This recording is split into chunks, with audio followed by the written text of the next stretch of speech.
မင်္ဂလာပါအားလုံးကို YouTube channel ကနေကြိုဆိုပါရစေ welcome ပါဒီနေ့ break ဖက်အကြောင်းပြောမှာဖြစ်ပါတယ် break အကြောင်းပေါ့အဓိကတော့ okay break ကမောင်းနေတလန်အသက်မီလို့ရှိရင်ဒီလိုလေးဖြစ်တတ်တယ်ပေါ့နော်ဒါကတော့ break ဖက်စားနေတဲ့ break ဖက်တစ်ချမ်းပေါ့ okay တစ်ချမ်းကတော့ကျန်နေတယ်အဲ့ဒီနောက်တစ်ချမ်းကတော့ rotor နဲ့ထိပြီးတော့မှချစ်သွားပြီအဲ့လိုပဲပြောမှာပေါ့နော် so အဲ့ချစ်သွားတဲ့လက္ခဏာလေးကတော့ဘယ်လိုဖြစ်လဲဆိုတော့ဒီတစ်ဖက်မှာကြည့်လိုက်လို့ရှိရင် rotor နည်းနည်းကောင်းနေသေးတယ်ဟုတ်ပြီလားဒီဘက်ကကောင်းနေသေးတယ်ဒါပေမဲ့ကျွန်တော်အခု break ဖက်ထုတ်လာတဲ့ channel ကကျတော့ rotor ပါစားသွားပြီဟိုမှာအဲ့အထဲထဲမှာစားသွားပြီဆိုတော့အဲ့လိုစားတော့ရင်ဖြစ်လာတဲ့အတန်ကတော့ကျွန်တော်တို့ break ဖက်ကိုနင်းလိုက်လို့ရှိရင်အတန်ကြီးစားပြီးမိလာမယ်ဟုတ်မှာပြီးတော့တုန်ခါမှုတွေရှိလာမယ်ပြီးတော့မှ break မမိတာမျိုးတွေဖြစ်လာတတ်တယ်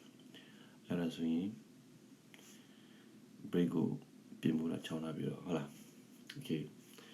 break pad အဲ့လိုဖြစ်သွားရင်အခု roller ဖြစ်စီသွားပြီပြီးရင်ဒုတိယအနေနဲ့ဒီ color ပါဖြစ်စီသွားတယ်ဘာလို့ဆိုသူ့ရဲ့တုန်ခါမှုကြောင့်ဒါတုန်ခါမှုဒါများလိုက်ကြတော့အဲ့ဒီထဲကပညာမှာပြတ်သွားတယ် okay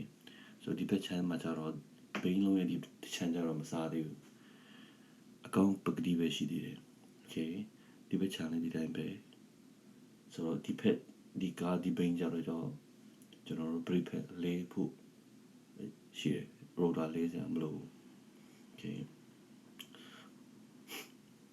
okay so အဓိကတော့ break အနောက် break လဲရတော့မယ်ပြီးတော့မှ roller တစ်ခုလဲရမယ်တစ်ခုဆိုတော့ဟိုဘက်ချမ်းအောင်ပေါ့နော် okay အနောက် break ကတော့ပြများအဖြစ်3နှစ်ဝန်းကျင်လောက်ခံပါတယ်ပြီးတော့မှ break ကိုနင်းတာနဲ့အတန်ထွက်လာပြီဆိုရင် break pad ကုန်နေလို့ဖြစ်တယ်အဲ့တော့မြန်မြန်လေးပြင်ပေးကြပါတတိယတစ်ချက်နဲ့အရေးကြီးတာက break ကိုနင်းလိုက်လို့ရှိရင် short ကနေဝင်သွားလို့ရှိရင်အဲ့ဒီအသေးပဲက wheel cylinder တို့မဟုတ်တနေရာမှာ brake line ပေါက်နေလို့ဖြစ်တယ်အခုလိုမျိုးစီရွှဲနေပြီဆိုရင်ဒါ brake cylinder ပေါက်နေတာဖြစ်တယ်ဒီကားမှာတော့အဲ့တော့ brake လုံးဝမမိတော့တာဖြစ်တယ် okay အဲ့ဒါဆိုရင်မြန်ပြီးတော့မှ mechanic ဆိုင်သွားပြီးတော့မှပြုပြင်ကြပါလို့ဟုတ်ကဲ့ကျွန်တော်ကိုအားပေးနေတဲ့ YouTube ပရိသတ်အားလုံးကိုဒီနေ့နဲ့အထူးကျေးဇူးတင်ရှိကြောင်းပြောချင်ပါတယ်ကျွန်တော် channel ကို subscribe နှိပ်ပေးကြတဲ့သူအားလုံးကိုကျွန်တော်အထူးကျေးဇူးတင်ရှိကြောင်းဒီနေ့နဲ့ပြောချင်ပါတယ်အားလုံးကျေးဇူးတင်ပါတယ်